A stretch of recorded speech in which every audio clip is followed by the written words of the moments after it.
Pues bienvenidos, bienvenidas. Vamos a tener una interesante masterclass relacionada con un tema ahora muy presente. Todo lo que implica el uso de la tecnología aplicada a la labor de la psicología. En esta ocasión, desde dos perspectivas, ¿no? Tanto de instrumentos, pruebas, como evaluar online, una de las principales problemáticas que se enfrenta cualquier profesional. Y la otra desde la legalidad.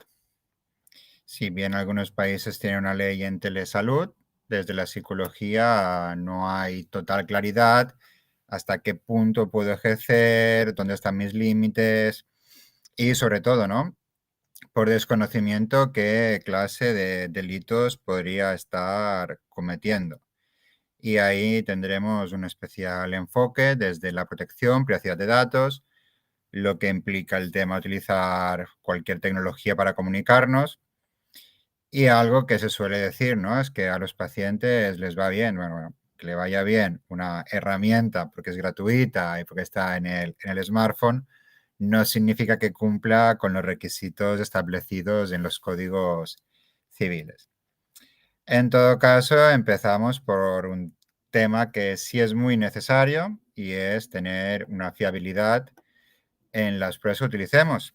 Y por ello nos acompaña Fernando Sánchez, que es el Departamento de I+D Innovación de JOFRE-FETEA Ediciones, es psicólogo general sanitario, máster en neuropsicología, tiene experiencia en creación y adaptación de test desde hace 16 años y especialmente se ha centrado en lo que nos ocupa, el desarrollo de pruebas de evaluación online. Entonces, no, Fernando, es muy importante la labor que realizáis y nunca bien conocida o comprendida, ¿no? Porque parece que Internet lo que nos dio eran test gratuitos que no conseguía online. En cambio, lo que nos da son herramientas que permiten, a base de llegar a más población, más muestra, mayor volumen y sobre todo una actualización constante en base a que nos dan los datos. Pero bueno, ese es tu campo de especialidad, así que gusto en que nos acompañes y darte la palabra. Muy bien, pues muchas gracias, Juanjo. Antes nada, quería darle la bienvenida a todos y a todas desde Europa, los que están escuchándonos desde América. Es un placer siempre compartir estos momentos un poco de aprendizaje y de reflexión conjunta entre profesionales. También quiero dar las gracias pues, a Juanjo, a Estefanía, a Paula por darnos la oportunidad de participar en esta masterclass y aportar un poco nuestro conocimiento y nuestra experiencia en esta área, que es a la que me he venido dedicando en los últimos años, que es básicamente la evaluación, la creación y desarrollo de pruebas y particularmente todo lo relacionado con el desarrollo de la evaluación online, de nuevas baterías, nuevas pruebas, etcétera, todos basado en pruebas asistidas tecnológicamente. No quiero detenerme mucho, voy a compartir una presentación que he preparado. Y vamos, es una visión muy rápida, no tenemos mucho tiempo, pero cuando Juanjo me propuso participar en la masterclass, dije, bueno, el título era bastante sugerente. ¿Qué debo tener en cuenta? Bastante directo, ¿no? Es decir, cuando me estoy planteando meterme en el ámbito de la telesalud mental, de la telepsicología, pues hay muchos aspectos a tener en cuenta y uno particularmente es el ámbito de la evaluación, cómo hacemos evaluación a distancia. Mi intervención va a ser muy breve, una breve introducción. Vamos a ver muy rápidamente algunos de los requisitos para hacer realmente bien esta evaluación online. ¿Qué nos dice la investigación? Solamente unas pinceladas y unas pocas recomendaciones generales pues, que me he atrevido un poco a sintetizar en este primer momento para lanzarles a ustedes. Bueno, en primer lugar, cuando hablamos de teleevaluación, de hacemos evaluación remota, como lo queremos llamar, pues en el fondo estamos hablando de evaluación psicológica. Es una disciplina científica casi en sí misma. Es decir, todo proceso de intervención, de atención psicológica, pasa en algún momento y generalmente a lo largo de todo el proceso por un proceso de evaluación inicial, de evaluación para jerarquizar los objetivos de la intervención, evaluaciones de seguimiento, de eficacia de la intervención. La evaluación es algo transversal a todo el proceso terapéutico en el ámbito clínico y en el ámbito de recursos humanos o educativo, pues en los procesos de diagnósticos escolares, etcétera. La evaluación remota a distancia, obviamente, no se diferencia en gran medida de los requisitos científicos que exige la evaluación psicológica general. De hecho, una reflexión que a mí me parece curiosa era cómo el COVID ha acelerado este proceso de adopción, ¿no?, de esa necesidad de prestar servicios psicológicos a distancia. Y en el ámbito clínico, pues a muchos les ha cogido por sorpresa, pero realmente es algo que la evaluación remota es algo que se lleva haciendo en psicología hace más de 2 décadas, fundamentalmente en el ámbito de los recursos humanos y en el ámbito académico, en el ámbito escolar, donde se hacen evaluaciones masivas a distancia o asistida con tecnología, con ordenadores, con tablets, etcétera, de una forma cotidiana, incluso en el ámbito de los recursos humanos, me atrevería a decir que ya casi, si no mayoritaria, sí bastante equiparable. Es decir, las evaluaciones en papel y lápiz y las evaluaciones en el ámbito de recursos humanos están muy equilibradas. Y, de hecho, algo que, por ejemplo, en el ámbito clínico, en algunos sectores, puede ser percibido como algo un poco deseable, ¿no?, la evaluación remota, pues algo que habría que evitar si se puede hacer presencialmente mejor. De hecho, en países como Estados Unidos, en el norte de Europa, es algo deseable en los ámbitos educativos y de recursos humanos porque precisamente contribuye a hacer una mejor evaluación, se considera una buena práctica que garantiza la calidad y la justicia, la equidad de las evaluaciones que obtenemos, ¿de acuerdo? Al separar la parte más subjetiva y suplirla con esta parte de evaluación basada en tecnología online y a distancia, pues es algo deseable. Entonces, en el ámbito clínico yo creo que estamos llegando ahora un poco también con la premura que nos ha impuesto la pandemia. Dentro de lo que sería el proceso de evaluación general, de evaluación psicológica, habría que distinguir 2 partes. Un poco el proceso de evaluación general, que en inglés lo llamaremos el assessment, y la parte concreta, más específica, de aplicación de pruebas, de test, que en inglés se llama testing. Nosotros en castellano no tenemos esa distinción tan clara, pero ustedes que están habituados a este tipo de evaluaciones entienden perfectamente la distinción. Muy rápidamente, ¿por qué usamos test? ¿Por qué cuando estamos prestando nuestros servicios o tenemos que prestar nuestros servicios de atención en telesalud mental, por qué deberíamos recurrir a esta parte de evaluación y evaluación con pruebas siendo una parte dificultosa? Bueno, pues en general el principio es lo mismo, como veníamos viendo. Siempre que empezamos un proceso de intervención tenemos que averiguar qué es lo que pasa, qué es lo que le pasa a nuestro paciente. Tenemos que saber qué va bien y qué va mal, los 2 aspectos, y luego intentar formular hipótesis acerca de por qué, cuáles son los agentes causales o las circunstancias que pueden estar provocando esas pequeñas discrepancias de funcionamiento, dificultades, etcétera. Para llegar a estas conclusiones y dar respuesta a esta pregunta, ¿qué está pasando? ¿Qué va bien? ¿Qué va mal? Pues nosotros al final tenemos que recurrir a distintos instrumentos. Estos instrumentos, pues, no hay muchas dudas de que la entrevista va a ser una parte fundamental, pero nosotros realmente tenemos que apoyarnos. Si hacemos un despliegue basado en la evidencia, lo que sabemos, lo que nos dice la evidencia es que tenemos que contar con otras fuentes de información independientes que apoyen, confirmen o refuten nuestras hipótesis, las informaciones que nosotros hemos ido recabando durante la entrevista o durante la revisión de informes. De tal manera que nosotros al final lo que tenemos que hacer es triangular, hacer un proceso de despliegue, recoger información de distintos tipos, entre ellas incluyen los test, los cuestionarios, etcétera, para triangular y formular al final una narrativa, algo que articule qué es lo que está pasando y qué distintas evidencias que hemos recabado, bien con la entrevista, bien con los test y los cuestionarios, cómo confluyen para formular eso, un argumento, una formulación del caso. ¿Qué está pasando? ¿Vale? Los requisitos científicos, tanto si lo hacemos de forma presencial como si lo hacemos online, son los mismos. Y eso es lo que vamos a ver un poco. ¿Cuáles serían los requisitos fundamentales? Así muy rápido, simplemente una pincelada de cada uno. ¿Qué requisitos tenemos que tener en cuenta cuando nos planteamos hacer un proceso de evaluación online? Pues los he dividido en 4 aspectos fundamentales. Uno de los requisitos están relacionados con el medio. Tenemos que ser muy conscientes que a nosotros ahora, aunque parezca obvio, pues vamos a tener siempre una pantalla en medio. Vamos a estar con un medio muy diferente al que tenemos en las evaluaciones presenciales. Y esto impone que nosotros tenemos que ejercer un control previo a distancia remoto sobre el ambiente de la persona que vamos a evaluar. Por tanto, tenemos que anticiparnos siempre e intentar controlar todas las circunstancias que pueden interferir en la evaluación, en la calidad de los resultados de los datos que vamos a obtener. Hay que tener en cuenta que la persona vaya a responder a la prueba que nosotros le vamos a aplicar, pues eso, si hay un entorno con ruido, con interrupciones, qué horarios, si va a haber interrupciones, si alguien va a tener que utilizar esa sala después y no nos va a dar tiempo a terminar. Un aspecto súper importante a la hora de programar una sesión de evaluación online, en remoto, es la privacidad. Muchas veces las personas con las que vamos a hacer la sesión tienen que compartir sala porque no hay habitaciones disponibles.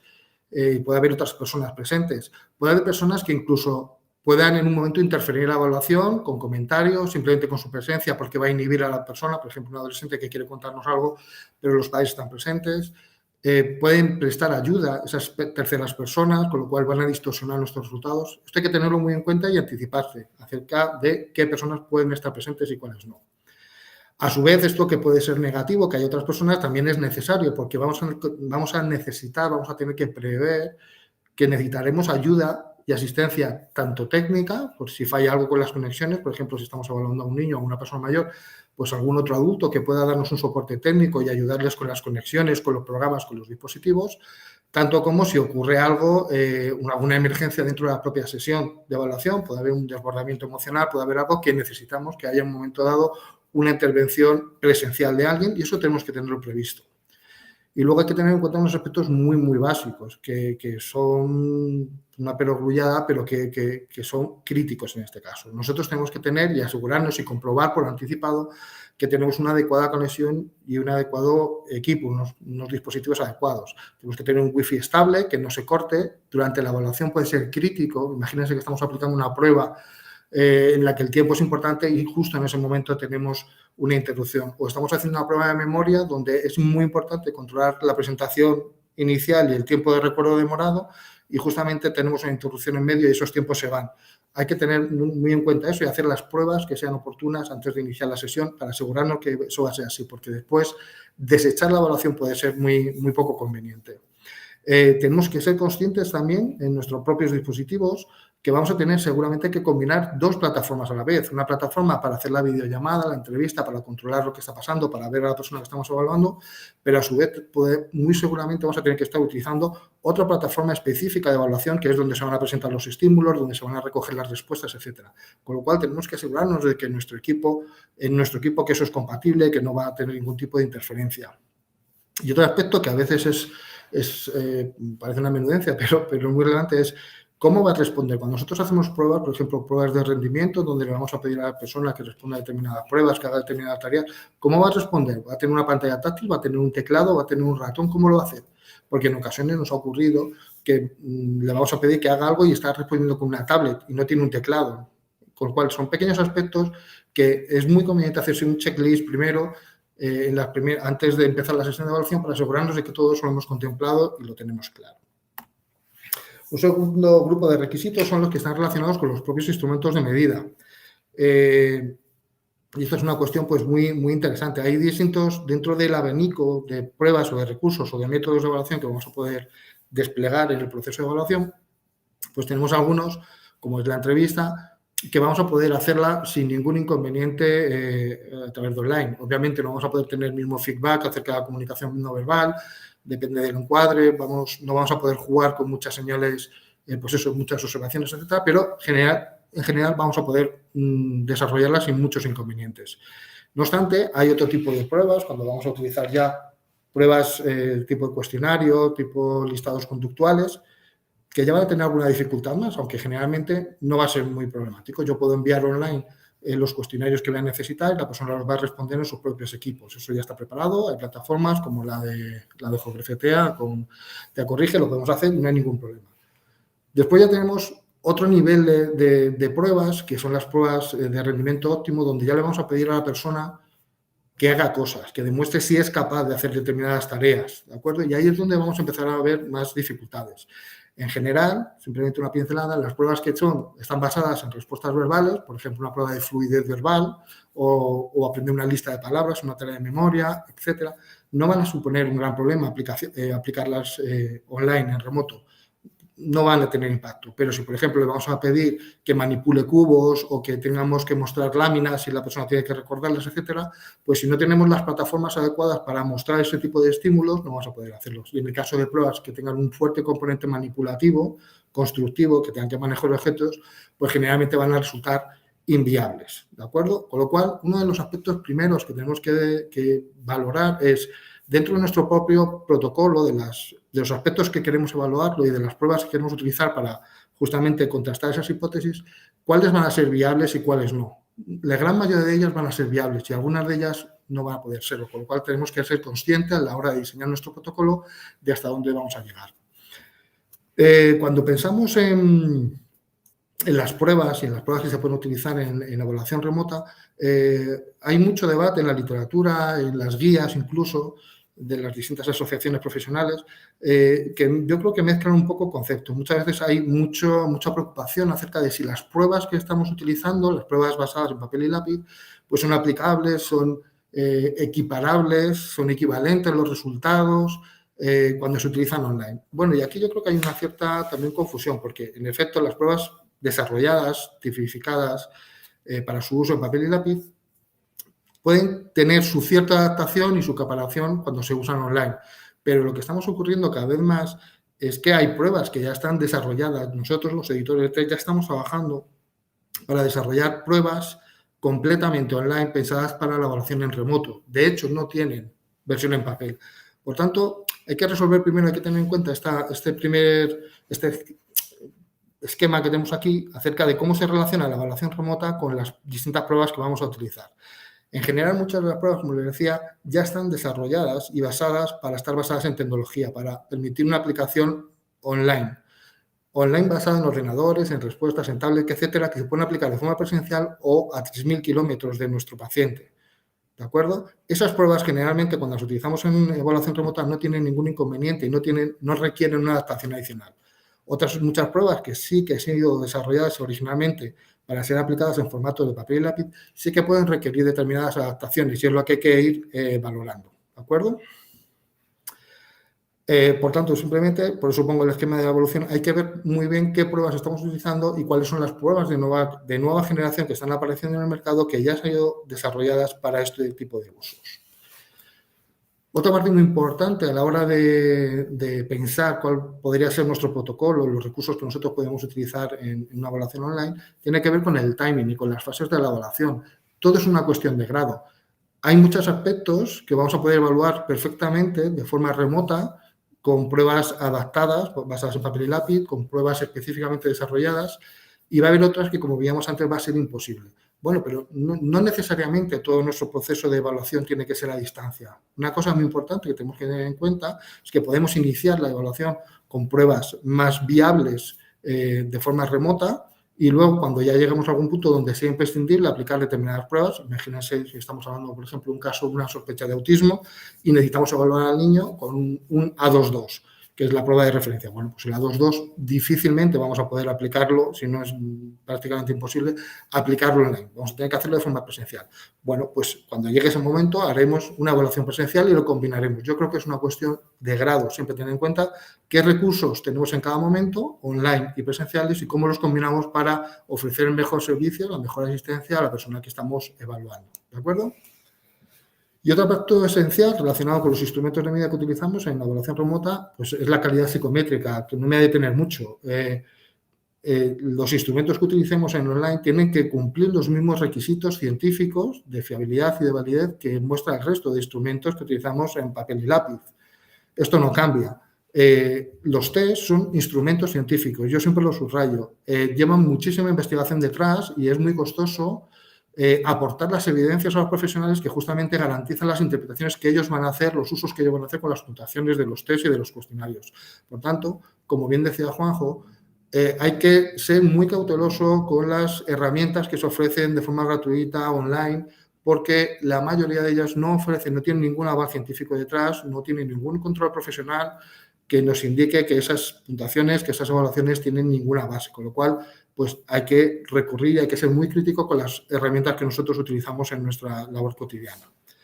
Una vez que ya sabemos que nuestros test, los que vamos a utilizar para la aplicación online, pues son válidos y fiables, pues también hay que tener algunas precauciones adicionales. Generalmente sabemos que cuando los utilizamos online hay ciertas variables que pueden jugar un papel un poco distorsionador en algunos aspectos. Entonces, generalmente lo que recomiendan los expertos es, bueno, pues a la hora de tomar decisiones y sobre todo decisiones de alto impacto acerca de los pacientes, vamos a ser más conservadores, vamos a ser, sobre todo cuando hay puntuaciones que nos indican que hay problemas, vamos a bajar, aumentar los intervalos de confianza, vamos a asumir que puede haber en nuestras puntuaciones un pequeño margen de error mayor, que en otros casos, pero que van a ser fiables y válidos, con lo cual simplemente es una cuestión de cautela. Y siempre hay que tener en cuenta dos cosas. Primero, la evaluación online siempre, igual que la en papel y lápiz, nos está ofreciendo una foto del estado actual, del estado en el que se encuentra la persona ahora. No hace predicciones futuras, ni del pasado, ni nada. Pero tiene la ventaja de la evaluación online muchas veces que es más fácilmente repetible, con lo cual muchas veces es más fácil tomar varias fotos y es más complicado cuando lo hacemos en papel y lápiz. Entonces es una ventaja importante. Y sobre todo tenemos que tener en cuenta otro aspecto. Siempre que hablamos de la calidad de la evaluación, la calidad científica de evaluación que estamos haciendo con instrumentos online, tendemos a tener la falsa sensación de precisión con respecto a las pruebas en papel. Es decir, como las pruebas en papel son el estándar, cuando utilizamos pruebas de evaluación online pueden tener menos calidad, pero eso es una falsa impresión de precisión. Muchas veces es incluso al revés. Las versiones online son más precisas, incluso tienen más evidencias de validez, con lo cual hay que también ser crítico con cuál es la mejor versión y cuál es la más adecuada para el caso y la temática que estoy tratando de evaluar. ¿De acuerdo? Otro conjunto de requisitos que tenemos que tener en cuenta a la hora de hacer una evaluación remota son los que están relacionados con el propio usuario. Muy rápidamente, tenemos que tener en cuenta la competencia digital de la persona, es decir, ofrecerle esa alternativa de evaluación remota. ¿Es viable para esta persona? ¿Va a ser capaz de relacionarse con los dispositivos que vamos a necesitar de una forma adecuada? ¿Se va a sentir cómodo o va a ser un obstáculo para el proceso y para nuestros objetivos? Luego hay que tener en cuenta las características personales de la propia persona que vamos a evaluar. La edad, si son niños, son personas muy mayores que van a tener problemas al relacionarse con la tecnología. Si hay problemas de visión, de audición, de motricidad a la hora de dar las respuestas, eso hay que tenerlo en cuenta. Hay que tener en cuenta también aspectos relacionados con la personalidad o incluso con el propio motivo de consulta. Por ejemplo, proponer una evaluación remota que nos responda a un cuestionario de personalidad, por ejemplo, online a una persona que el motivo de consulta es que tiene ideación relacionada con que hay alguna agencia estatal que escucha y que monitoriza sus dispositivos electrónicos, pues puede que a lo mejor no sea la mejor idea proponerle una evaluación online. Entonces, esos aspectos hay que tenerlos en cuenta. Y otro aspecto que es bastante común a todo tipo de evaluaciones y es, en general, todas las sesiones que se hacen online a través del ordenador, lo que suele referir la gente es que hay más fatiga. A los niños, a los adultos, cuando les proponemos tareas, el hecho de relacionarse con el ordenador parece como que requiere un esfuerzo adicional, ¿no? De concentración, de enfocarse en lo que están haciendo, que al final produce más fatiga. Con lo cual, lo que sí que se recomienda es que las sesiones sean un poco más cortas o que haya más descansos, ¿vale? Un aspecto también muy importante relacionado con la evaluación a distancia tiene que ver con cómo evaluamos a las personas con discapacidad y cómo hacemos las acomodaciones. Esto, que en muchas pruebas basadas en papel y lápiz puede suponer un problema, lo que aquí vemos es que muchas veces la tecnología nos libera de estas limitaciones y nos permite hacer acomodaciones mucho más fácilmente, incluyendo subtítulos, descripciones verbales, audios, vídeos, sistemas alternativos de respuesta mediante la mirada, mediante distintos dispositivos. Y esto en las pruebas remotas de nueva generación ya se está incorporando y es una gran ventaja.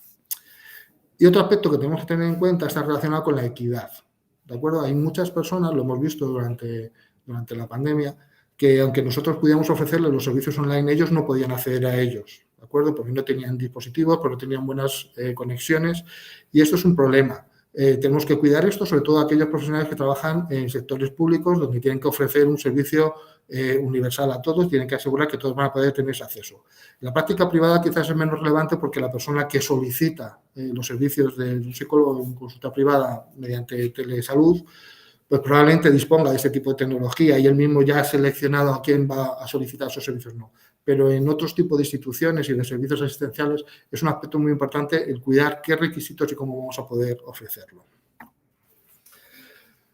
Como no podía ser de la manera, otros requisitos están relacionados con nuestro mismo, con los profesionales. Y ahí tiene que ver, pues eso, con qué competencias son necesarias. Nosotros sabemos que para hacer evaluación, los profesionales necesitan una formación específica. Para el uso de test, se necesita una formación específica adicional para conocer bien qué test estoy utilizando, qué batería, sobre todo en algunos ámbitos. Pero además aquí, en la evaluación remota, estos profesionales tienen que tener una buena formación, unas buenas competencias tecnológicas, tienen que saber cómo manejar todos los dispositivos, las tablets, archivos, conexiones, cómo resolver problemas, tanto en sus dispositivos como en los de los usuarios.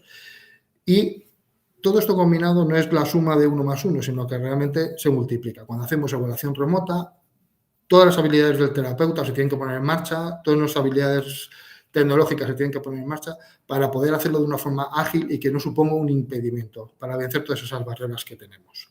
¿De acuerdo? Un aspecto que tenemos que cuidar mucho antes de empezar es que en nuestra parte los equipos, las licencias no pueden fallar. A veces fallan en el otro lado, no podemos controlarlo. Pero nosotros tenemos que saber que nuestros dispositivos están bien, están protegidos. Ya veremos luego legalmente el tema de protección de datos, cómo hay que cuidarlo con mucho detenimiento. Tenemos que saber que nuestros equipos son adecuados, que vamos a tener batería, que tenemos acceso y estamos suscritos a las plataformas de evaluación online, tenemos los usos necesarios para poder hacer las aplicaciones y cómo vamos a hacer la gestión de archivos y vamos a compartir información con nuestros usuarios para hacerlo de una forma segura, con claves, con encriptación, etcétera. Nosotros siempre como profesionales tenemos que ofrecer unas garantías precisamente eso, profesionales. Es decir, nuestro proceso de evaluación tiene que cumplir todas las exigencias científicas, éticas y legales. Eso implica que tenemos que cuidar todos estos aspectos. Igual que hacemos de forma presencial, tenemos que hacerlo online. Y un aspecto que no se suele mencionar mucho en las guías, pero yo sí que en mi experiencia lo veo que es muy útil, es cómo desarrollar o la conveniencia de desarrollar y entrenar específicamente las habilidades de terapeuta digital, que yo llamo. Es decir, hay gente que tiene dificultades a la hora de relacionarse con una pantalla o hablar o mostrarse natural. Todo lo que nosotros en una consulta hacemos de una forma natural y cuidamos mucho, pues esa forma de relacionarnos con la pantalla, como digo yo, con el TikTok, el ser capaces de ser expresivos, cordiales, transmitir, recoger lo que queremos y hacerlo todo de una forma ágil es muy importante. Entonces, hay que sentirse cómodo en los entornos virtuales y eso transmitírselo porque va a dar mucha seguridad a la persona que estamos evaluando. Una vez que hemos visto ya los requisitos, vemos rápidamente qué nos dice la investigación. Cuando hacemos evaluación remota, ¿funciona o no funciona? Pues lo que sabemos es que cuando, por ejemplo, utilizamos entrevista online, presencial, online, no hay prácticamente diferentes, incluso hay datos que es equivalente en contextos forenses, ¿de acuerdo? Si las conexiones son adecuadas, no hay ninguna limitación a hacer la entrevista online. Lo mismo ocurre en general con los autoinformes y con los cuestionarios, cuestionario de personalidad, etcétera, que son considerados equivalentes, sobre todo si se siguen algunas recomendaciones, a veces pues para controlar justamente eso, que la persona que responde está sola, que está cómoda, etcétera. Entonces, hay bastante equivalencia. Donde encontramos que hay mucha más literatura acerca de equivalencia entre las medidas, las evaluaciones en papel y lápiz y las medidas online, es en el ámbito de las pruebas de rendimiento cognitivo y particularmente en el ámbito de la evaluación neuropsicológica y con ancianos. Y ahí vemos que incluso con estudios metaanalíticos que en general en la mayoría de las variables y de las condiciones no hay muchas diferencias y cuando las hay son pequeñas, salvo cuando vemos que hay tareas, como decíamos antes, manipulativas, que es un área que se evalúa muy mal, básicamente por la distancia, pero en general todas las tareas que tienen una base en imágenes, tareas verbales, etcétera, podemos evaluarlas de forma casi equivalente o con pequeñas diferencias, simplemente introduciendo pequeñas modificaciones para que las tareas sean viables online. Y luego lo que sabemos también es que en el ámbito donde hay menos investigación y menos evidencias es en el forense, es el más controvertido y donde hay que tener un especial cuidado, como luego seguramente nos comentarán. Y también en el ámbito de la evaluación del desarrollo con los niños más pequeños, que obviamente pues, resulta inviable. Aunque también hay alternativas para hacer evaluaciones de este tipo mediante pues, informadores indirectos, como pueden ser familiares, cuidadores, etc. Y luego he preparado unas breves recomendaciones generales para aquellos que quieran iniciarse o profundizar su conocimiento pues, en la evaluación remota. El primero de ellos es conócete a ti mismo, es decir, vamos a ser muy críticos con nuestras capacidades. ¿Somos competentes para hacer una evaluación de este tipo? Yo creo que nuestra labor como psicólogos debe ser garantizar que el servicio que estamos ofreciendo tiene las máximas garantías, como decíamos antes, éticas, legales y científicas, y para eso tenemos que hacer una formación específica y conocer bien qué somos capaces de hacer, tanto en evaluación como en evaluación remota. Tenemos que formarnos para ofrecer mejor servicio. Eso es importante, saber si uno puede ofrecerlo o no. En segundo lugar, la segunda recomendación general es lo mejor es enemigo de lo bueno. ¿En qué sentido? Es decir, a veces nos gustaría en nuestro protocolo o el despliegue de nuestra batería de pruebas y de variables que queremos recoger, pues es muy ambicioso. pero a veces es mejor llegar al 90% que al 100% de una forma mala. Con lo cual, vamos a ser conscientes, vamos a pensar muy bien en nuestros protocolos, qué necesitamos evaluar, qué pruebas son viables online, cuáles no, si podemos sustituir algunas por otras, aunque no sean tan buenas o que no sean se ajusten tan perfectamente como otras que teníamos pensadas, pero eso, vamos a ser pragmáticos porque entre no tener ninguna información y tener que confiar todas nuestras decisiones a la información que vamos a recoger por informes o por la entrevista, o poder contar con información con test, aunque no sea toda la que queramos o no sea perfecta, pues yo creo que lo bueno es bastante aceptable frente a lo que podría ser mejor, que ya llegará.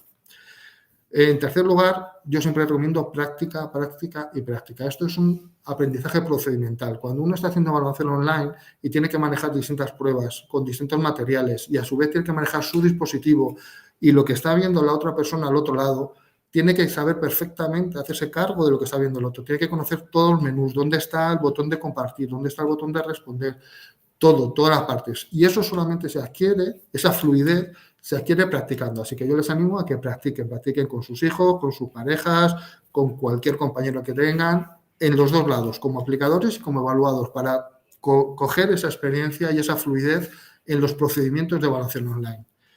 Y por último, pues es casi una recomendación pues, personal. Entonces, es un poco, en este ámbito, como dice Juanjo, está todo por hacer, gran parte está por hacer. Entonces, hay que ser osados, pero no intrépidos. Osados, como dice la RAE, es tener atrevimiento, tener resolución, o sea, hay que lanzarse. Esto es algo que hay que aprender a hacer, hay que incorporarlo en nuestras rutinas, en nuestras competencias profesionales.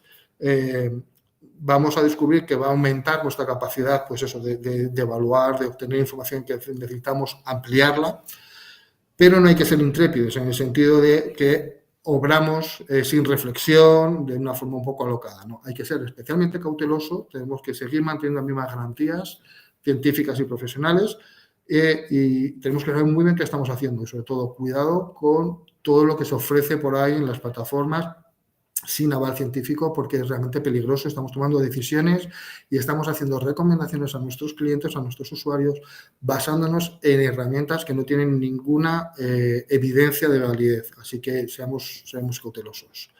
Y por mi parte nada más, me he extendido más de lo debido, pero bueno, no sé si hay tiempo para preguntas, Juanjo.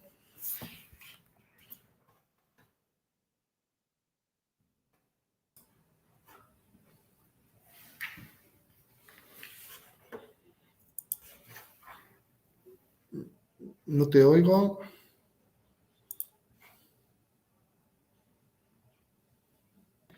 Disculpa.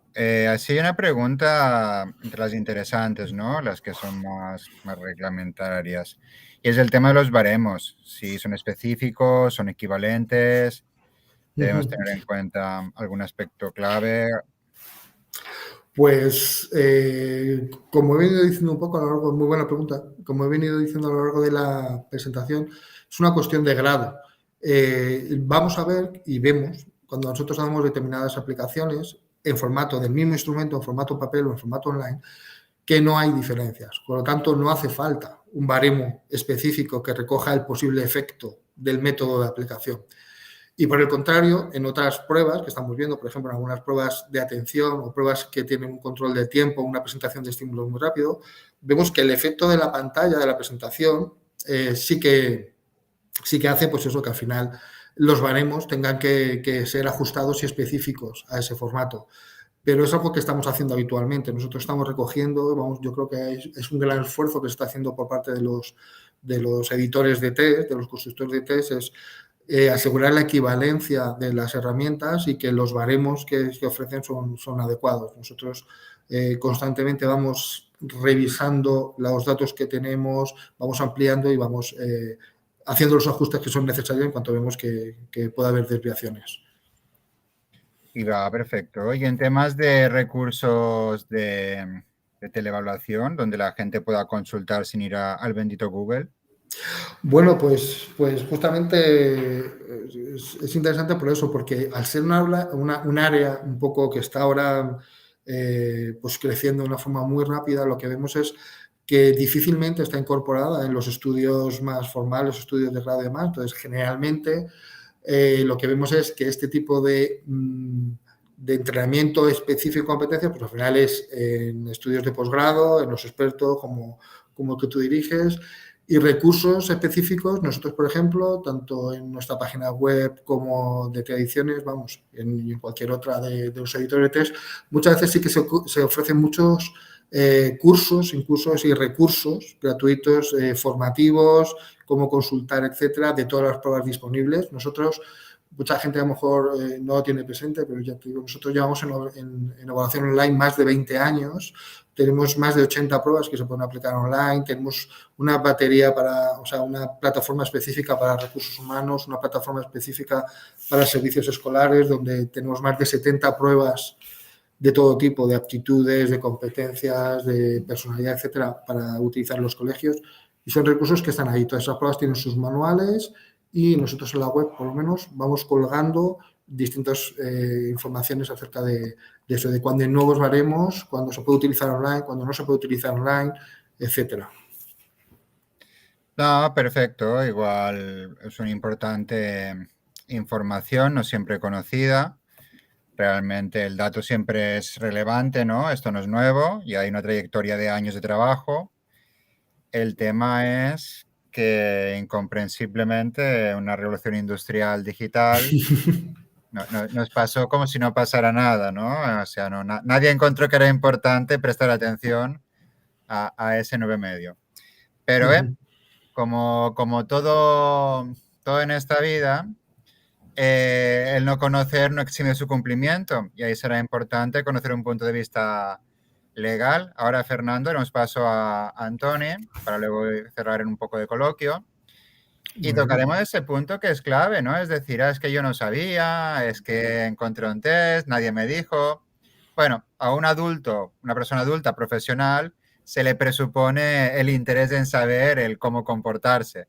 Es decir, porque no ponga esto no se puede, no significa que se pueda. Y en un tema clave, ¿no? En el mundo actual, es decir, pensar que lo gratuito es fácil para mi paciente, es como si tu paciente dice, no, es que a mí me parece mejor que me atienda en el bar, me siento más cómodo. Claro, claro. Atiéndame por WhatsApp porque me simplifica. Y sí, por supuesto. Atiéndame mientras estoy en la ducha. Sí, no, o sea, Antoni, ahora que entra a acompañarnos, nos dirá en algunos detalles, porque para eso hay que formarse, es muy importante, a qué se puede exponer un profesional que por desconocimiento y falta de formación, porque leyes sí hay, las vaya incumpliendo y luego Internet tiene algo mágico. Todo queda registrado.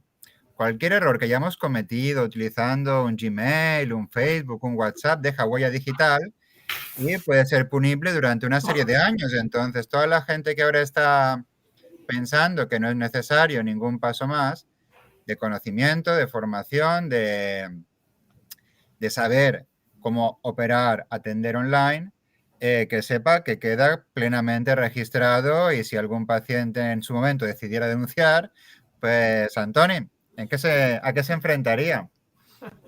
Hola, buenas tardes. Primero de todo, muchas gracias por la invitación. Es un placer participar en este coloquio. Claro, voy a ir directamente al grano e intentar responder a la pregunta de Juanjo. ¿A qué se enfrentaría? A ver, lo primero que hay que entender es que estamos hablando de una información que es muy sensible, porque estamos hablando de una terapia que ofrece un profesional a una persona, que implica una serie no únicamente de sus datos, sino información personal muy sensible. Con lo cual, desde un punto de vista jurídico, es un bien jurídico que requiere de una especial protección, ¿vale? Entonces, no únicamente una especial información, sino hay que ser consciente de que estamos hablando de información muy sensible y que tiene una especial protección por parte del ordenamiento jurídico, ¿vale? Eso además implica que deben de seguirse una serie de protocolos, una serie de garantías para que el uso de esa información se realice desde una perspectiva que respete el ordenamiento jurídico y que sea legal, que no haya ningún tipo de ilegalidad o de aspectos que pueda incurrir en justamente un uso de la información sensible, insisto, que comporte pues, responsabilidades administrativas o en su caso penales. Leyes, como bien has dicho, Juanjo, sí que hay. Es decir, leyes, protocolos, garantías que se aplican y que en este caso pues deben de adaptarse a la casuística concreta de la que estamos hablando. A ver, como cualquier tipo de información privada o de información de datos, la primera norma que nos tiene que venir en la cabeza es el Reglamento General de Protección de Datos de la Unión Europea, que es un marco que se aplica en la Unión Europea y que es muy restrictivo, que es muy conciso, pero que tiene una serie de aspectos que establece una serie de pautas generales y de marcos que deben de protegerse. De hecho, los abogados hemos tenido que cambiar nuestras cláusulas de trato de datos con nuestros clientes, con las empresas, justamente en base a la aplicación de este reglamento. Pero es que además en España está la Ley Orgánica de Protección de Datos y Garantías de Derechos Digitales, que se aplica de manera directa a la casuística de la que estamos hablando, es decir, a proveer una serie de terapias de manera online, ¿verdad? Luego está el derecho a la privacidad digital y con lo cual todo esto es un entramado, un marco que debe de entenderse, se deben de formar y deben de tenerse en consideración a la hora de prestar este tipo de terapias mediante que sean online, ¿verdad? Porque es, como digo, una manera específica que tiene una serie de peculiaridades que, como muy bien has dicho, deja huella digital, hay una serie de peligros que deben de tenerse en consideración a la hora desde el punto de vista legal cuando se presta este tipo de terapias. Y no únicamente, yo siempre cuando hablamos en cibersalud y hablamos de este tipo de formación, no únicamente lo digo en beneficio y en protección de los derechos de los pacientes, sino también para tener la seguridad y la tranquilidad del profesional que quiere ejercer de buena fe una terapia online, que considera que con las herramientas digitales que tenemos hoy en día, pues puede acceder a su paciente de una manera casi análoga o no idéntica, pero análoga a las que se han hecho tradicionalmente, ¿verdad? Claro, el profesional tiene que tener una serie de unas pautas, una serie de tranquilidad que no está vulnerando ningún tipo de normativa, ya sea administrativa o ya incluso penal. Claro, pero podemos hablar incluso, claro, tú lo has dicho, es un tema que, si bien el derecho penal es la última ratio siempre, pero no es extraño encontrarnos con la aplicación del artículo 197 del Código Penal, que es un artículo muy largo y muy complejo, pero que establece sanciones que pueden ser graves, incluso de hasta 5 años, de 3 a 5 años, de 1 a 4 años de prisión para personas que graban, transmiten, difunden sin permiso de las personas pues datos privados, que es de lo que estás hablando ahora mismo.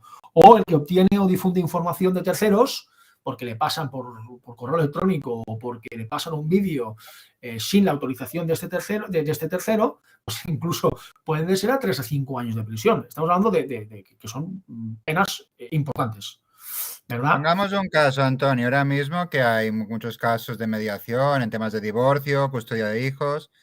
Claro, el tratar sin la adecuada garantía información sensible mete en un problema. Y en un caso que fue célebre en Finlandia, una de las principales clínicas no tomaba medidas de protección en sus ordenadores y le robaron expedientes durante 2 años. Sus expedientes luego acabaron en la web siendo vendidos y la gente que iba a terapia por temas serios, pedofilias, adicciones, violencia, recibía un mail solicitándole una recompensa de 500 euros en bitcoins para no ser divulgados, pero esa información, aunque lo pagaran, ya no se recuperaba, es decir, quedaba sujeta a que hubiera copias.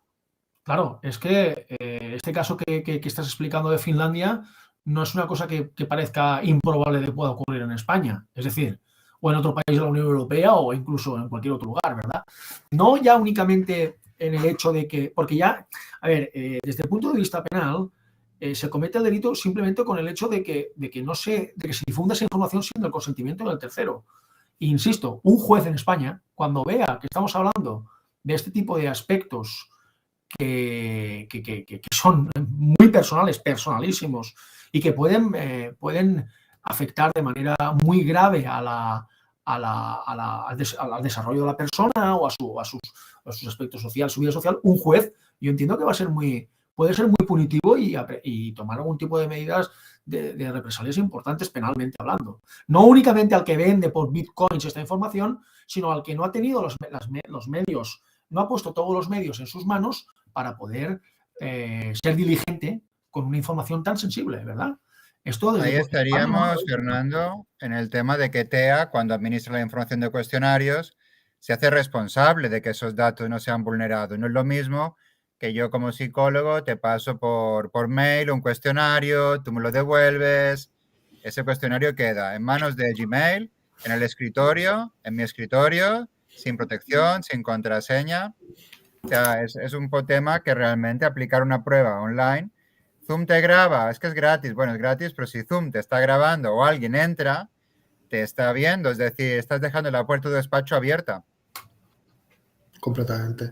Y sobre todo nosotros, porque como bien decíamos antes, ya no es una cuestión de los usuarios, sino que como profesionales, nosotros en este caso, como los que tratamos esos datos, tenemos que tener una auditoría muy exhaustiva acerca de cómo almacenamos, gestionamos, administramos esos datos, garantizamos todos los derechos de los usuarios con respecto a esa información que es sensible y sobre todo en todo momento garantizando pues eso, anonimato, encriptación, etcétera. Entonces, para nosotros que manejamos millones de evaluaciones al año, es un verdadero desafío. Entonces nosotros todos, como mencionaba, con la nueva ley europea, el nuevo marco europeo de protección de datos, pues nos ha exigido un esfuerzo adicional que es realmente costoso. Entonces, frente a eso, te encuentras a cualquier cosa que sube cualquier persona en pues, un Google Forms, por ejemplo. Entonces, no sé cómo decirte, tú verás, es como un coche de hace 80 años o coger un coche de última generación con las medidas de seguridad que tienes ahora. Pues los dos andan, no sé si me explico, pero no tengas un accidente con ellos. No, sobre todo, Antoni, ¿no? Un juez se regiría reglamento, no querría entender si el profesional estaba preparado. No me formé, nadie me dijo. El juez, entendemos, Antoni, que no tendría ningún interés en entender que el psicólogo utilizaba un Google Forms, que mandaba cuestionarios, que utilizaba FaceTime y otras barbaries. No solamente el juez o el Ministerio Fiscal, es decir, ahora ya hablo como una persona que practica el derecho penal, es decir, ya no únicamente que el desconocimiento de la ley no exime su cumplimiento, como tú has dicho anteriormente, que es un principio rector en derecho, pero si es que además, al ser un psicólogo que se supone que es una persona que está colegiada y que debe entender cuáles son sus derechos y sus obligaciones, dentro de sus obligaciones, la diligencia con el trato de esta información personalísima y muy, muy sensible, le va a generar, insisto, puede generar problemas muy graves. No quiero alarmar a las personas que puedan ver este vídeo, pero sí que quiero que sean conscientes de que deben de ponerse medios profesionales, de personas que se dedican a tratar este tipo de información, que saben qué cortapisas hay que poner, qué herramientas hay que utilizar, qué tipo de protocolos, expertos en el trato de la información. Es decir, la analogía que ha hecho el compañero de un coche antiguo con un coche moderno me parece muy generosa, incluso muy generosa, porque sería un coche antiguo en el que no hay frenos y en el que a lo mejor vas utilizando el móvil, ¿verdad?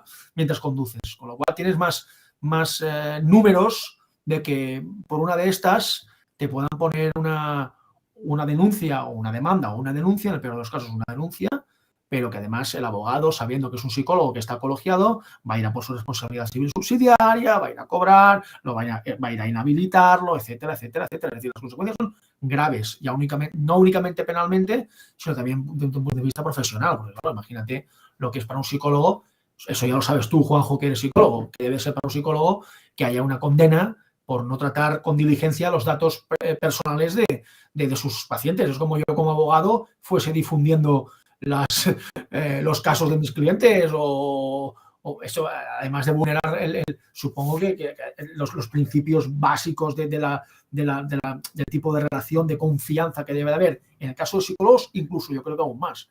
Entre el paciente y el psicólogo, imagínense lo que puede ser desde un punto de vista penal y que esto bueno, las consecuencias pueden ser verdaderamente muy graves. Sí, no, un tanto es esa gravedad, porque es cierto un poco lo que comentaba Fernando, ha habido que lanzarse, pero estamos hablando que llevamos 20 años con Internet. O sea, el que diga que no tenía ni idea, que no sabía, a ver, desde hace 20 años uno con Messenger estaba jugando, mandando zumbidos, ya pasó la época de jugar. Ahora es la de ser responsables con el uso de esa tecnología. Y lamentablemente, Antoni, yo no sé cómo lo verás, pero parece necesario, como en el tema de tráfico, hasta que no haya sanciones, multas y algún caso mediático como Finlandia, no parece que la gente le esté dando la justa importancia que merece, porque salud mental se ha hecho popular, se ha hecho mediático, pero en cambio, a día de hoy, los recursos no son tantos como la demanda que hay de gente buscando en Google ayuda, pero tampoco hay suficientes formaciones a tal efecto. Es decir, será necesario empezar a sacar el látigo y fustigar a toda aquella persona que por desconocimiento está llamando con el móvil mientras va a 120. Hombre, esperemos que no. La respuesta sería, esto ya es un wishful thinking, ¿no? Esperemos que no, porque el derecho penal, como he dicho, siempre es la última ratio, porque además las consecuencias del derecho penal son las más graves en el ordenamiento jurídico, y con lo cual deberíamos de ser suficientemente maduros como sociedad para intentar establecer algún tipo de mecanismos que hagan que las personas sean conscientes de lo que estamos hablando, ¿verdad? Y de la necesidad imperiosa de utilizar este tipo de información con el respeto y la diligencia que requiere. Pero es que además hay una cosa que a mí, este tipo de información no es que sea únicamente necesaria, debería ser obligatoria, no únicamente necesaria, sino obligatoria para las personas que quieren dedicarse a realizar terapias online. Esto lo primero. Y además, entiendo yo que las personas que tienen este tipo de formación deberían de no hacer un acto de jactancia, pero sí un acto de expresar públicamente que tienen este tipo de formación y que ello les va a diferenciar del resto de sus compañeros que tal vez no tengan ni la formación ni sean conscientes de los peligros que tiene la utilización de manera poco diligente de esta información y que además no utilizan los protocolos que son los necesarios y que personas científicamente y legalmente las están estableciendo para poder proporcionar, insisto, un servicio con garantías para la persona que lo requiere y para la persona que lo presta. Es decir, es que aquí este tipo de formación yo entiendo que debería ser como, si nos vamos a dedicar a hacer terapia online o a hacer otro tipo de asesoría o de consulta online, debemos ser conscientes de que tenemos que tener una formación específica y garantizada y además, si puede ser, con un sello oficial que reconozca que esto cumple una serie de requisitos y que esta persona está facultada para poder utilizar estas herramientas y prestar este servicio, que insisto, me parece a mí que estamos hablando de información muy personal, lo que llamamos en derecho penal, personalísima, en derecho constitucional también, que puede afectar los derechos fundamentales de las personas y su desarrollo social. Es decir, es que parece blanco y en botella. Es decir, no sé. Parece de sentido común que debería ser obligatoria una formación para que te habilite ante el uso de tecnología, sobre todo por los riesgos. Es decir, no es ser alarmista, es que esa información ya se ha visto en Finlandia. En malas manos supone estar de por vida sujeto a que alguien no la comparta con todo lo que puede implicar en tu vida familiar, personal, pública, profesional. No hablamos de un supuesto que pueda pasar. Ya ha pasado y se puede repetir. Y a este respecto, como bien subrayado Antoni, es muy importante ya en la práctica profesional, cuando trasladamos a nuestros clientes, a nuestros usuarios, lo que vamos a hacer, cómo vamos a tratar sus datos, quién va a tener acceso a ellos, quién va a ser responsable, qué obligaciones tenemos nosotros con respecto a ellos y las que van a tener ellos con respecto también a nosotros. Es decir, ellos van a poder grabar nuestras sesiones porque las cámaras tienen dos direcciones. Van a poder acceder a los materiales que yo utilice, hay muchos aspectos que si en las primeras sesiones, cuando nosotros vamos a tener un consentimiento informado, igual que aceptamos las condiciones de uso Eso yo creo que se va a imponer. Ya lo recogen la mayoría de las guías y es un aspecto que contribuye a trasladar justamente a nuestros clientes que tienen un profesional delante. Eso es lo que distingue. Decir, oye, es que esto, que a lo mejor tú no has pensado en ello, pero ya te digo yo que es importante. Cuando tú me pases un archivo, me lo vas a pasar con esta plataforma. Cuando nos conectemos, no te vas a conectar con WhatsApp, nos vamos a conectar con esta plataforma. Cuando yo te envíe un enlace para que me respondas una prueba, vas a recibir esto de este proveedor, que es con el que trabajo porque tiene garantías. ¿De acuerdo? Todos esos aspectos tienes que explicitarse, es decir, esto es lo que vas a esperar de mí. Entonces, eso le va a trasladar esa seguridad al usuario de que está trabajando con un profesional. Correcto. O sea, ya no es una cuestión defensiva, sino es una cuestión hacia adelante. Correcto. Si nosotros, os recuerdo hace años cuando teníamos todos miedo al comercio electrónico, ¿no? A meter una tarjeta en cualquier sitio de internet que pasa, pues ese miedo lo tienen los usuarios. Cuando nosotros como profesionales entramos con esa seguridad y decimos, oye, tengo esta formación, tengo esta acreditación, tengo estos certificados emitidos por los colegios profesionales, etcétera. Utilizo estas plataformas que están auditadas. Oye, ahí estamos diciendo claramente, estamos haciendo las cosas bien. Son prácticas de buen uso, buenas prácticas. Correcto. Sí, nos pedían sobre el uso de plataformas.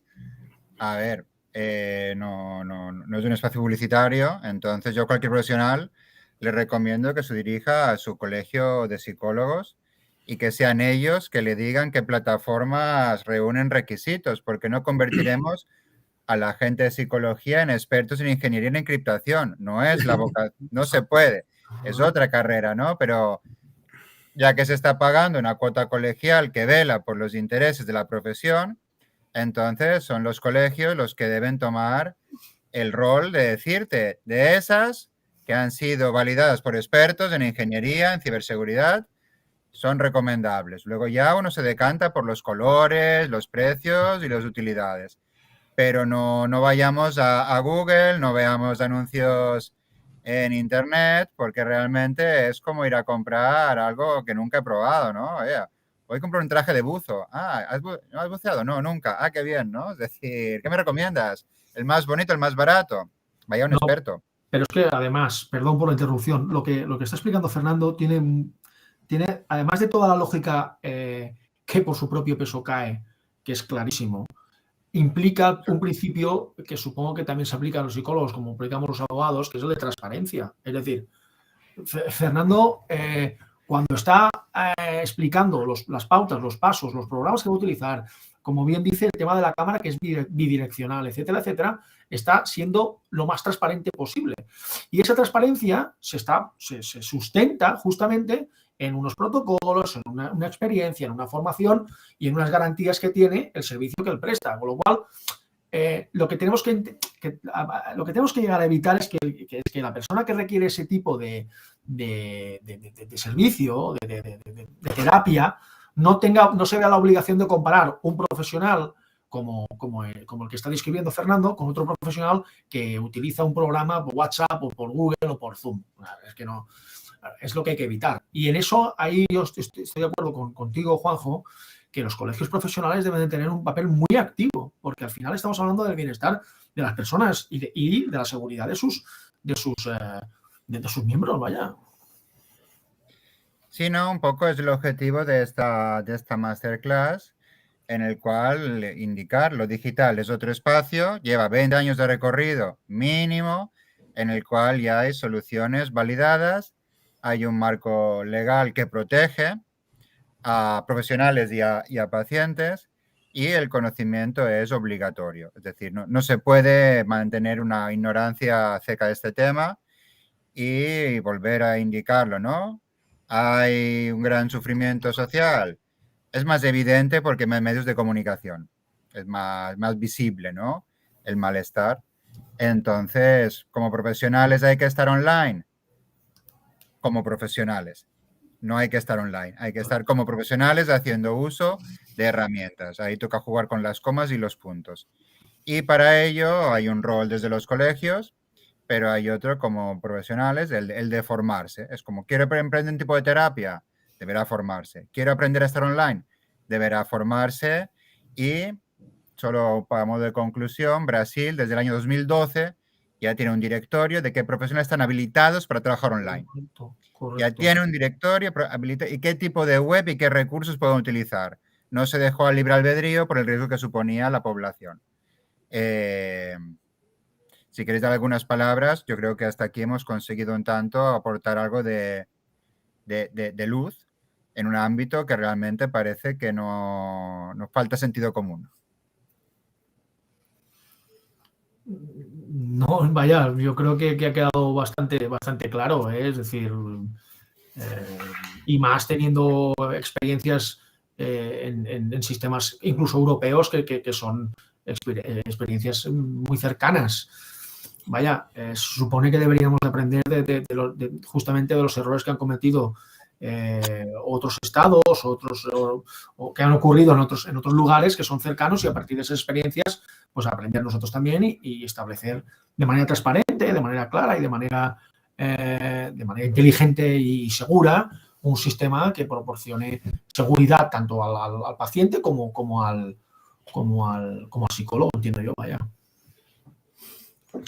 Bueno, yo solamente añadir, lanzar un mensaje, aparte de todo lo que se ha salido, que es muy interesante, un mensaje positivo también para los profesionales, es decir, esto ya ha llegado, la pandemia ha acelerado la implantación de este tipo de servicios de una forma enorme, o sea, hemos avanzado 10 años, o sea, en 2 años lo que nos hubiera llevado 10 en otras condiciones.